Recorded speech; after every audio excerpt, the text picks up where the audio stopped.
გაზაფხული განახლებისა და იმედის დროა სოფლის მეურნეობაში. ბუნება იღვიძებს, მცენარეები იწყებენ ზრდას, ჩნდება პირველი კოკრები და ყვავილები, რომლებიც მომავალი მოსავლის საწინდარია.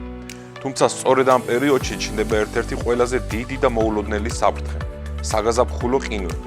ადრეული დათბობის შემდეგ მოსული მოულოდნელი ტემპერატურის ვარდნა, განსაკუთრებით დილის საათებში, დამღუპელ გავლენას ახდენს ახალგაზრდა ნაზ მცენარეებზე, ყვავილებსა და ნაყოფის ჩანასახებზე.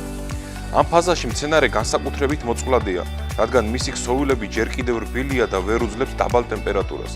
შედეგად ყინვა შეუძლია მთლიანად გაანადგუროს მოსავალი, ან მნიშვნელოვნად შეამციროს მისი რაოდენობა და ხარისხი. კლიმატის ცვლილების პირობებში, როდესაც ამინდი უფრო არაპროგნოზირებადი ხდება, გაზაფხულის ყინვების რისკი და ინტენსივობა იზრდება. ზოგჯერ ადრეული დათბობა იწვევს მცენარეების ნაადრევად გაშლას, რის შემდეგაც გვიანი ყინვები კიდევ უფრო დიდ საფრთხეს წარმოადგენს. სხვადასხვა კულტურასა და რეგიონში ყინვის რისკი განსხვავებულია, მაგრამ საფრთხე ემუქრება როგორც მებაღეობასა და მევენახეობას, ასევე ადრეულ ბოსტნეულ კულტურებს. თუმცა საგაზაფხულო ყინვები უძლეველი სტიქია არ არის. არსებობს რამდენიმე აპრობირებული მეთოდი და თანამედროვე ტექნოლოგია, რომელთა გამოყენებითაც შესაძლებელია რისკების მნიშვნელოვნად შემცირება და ჩვენი მოსავლის დაცვა.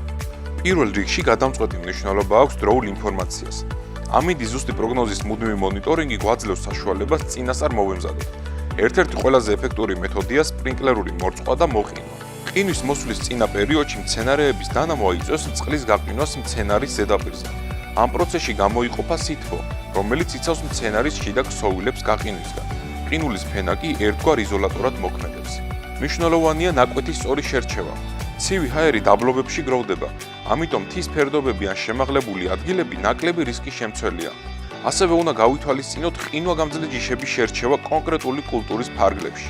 ეფექტურია ქარის მანქანების გამოყენება, რომლებიც უბერავენ ჰაერის ფენებს და არ აძლევენ ცივ ჰაერს მცენარეების ირგვლივ დაგროვების საშუალებას. მცირე ნაკვეთებზე ან ცალკეულ მცენარეებზე შეიძლება გამოყენებული იქნას დამცავი გადასაფარებლები ან კვამლის კოცონები, თუმცა ეს უკანასკნელი ნაკლებად ეკოლოგიური და ეფექტურია დიდ ფართობებზე.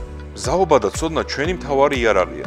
ინვესტიცია ყინვის საწინააღმდეგო სისტემებში, ამინდის პროგნოზების თანამედროვე ხელსაწყოების გამოყენება, სწორი აგროტექნიკური ღონისძიებების გატარება. ეს ის ნაბიჯებია, რომლებიც საშუალებას გვაძლევს დავიცვათ ჩვენი ნაშრომი და მომავალი მოსავალი. ურთიერთგაზიარება და გამოცდილების გაზიარება ფერმერებს შორის ასევე მნიშვნელოვან როლს ასრულებს. გაზაფხულის ყინვები სოფლის მეურნეობის განუყოფელი რისკია, მაგრამ არა განაჩენი. ცოდნით, სწორი დაგეგმარებით და თანამედროვე მიდგომებით შესაძლებელია ამ გამოწვევასთან გამკლავება და ჩვენი სასოფლო-სამეურნეო საქმიანობის მდგრადობის უზრუნველყოფა. დავიცვათ ჩვენი შრომა, დავიცვათ ჩვენი მოსავალი და ვიზრუნოთ მომავალზე.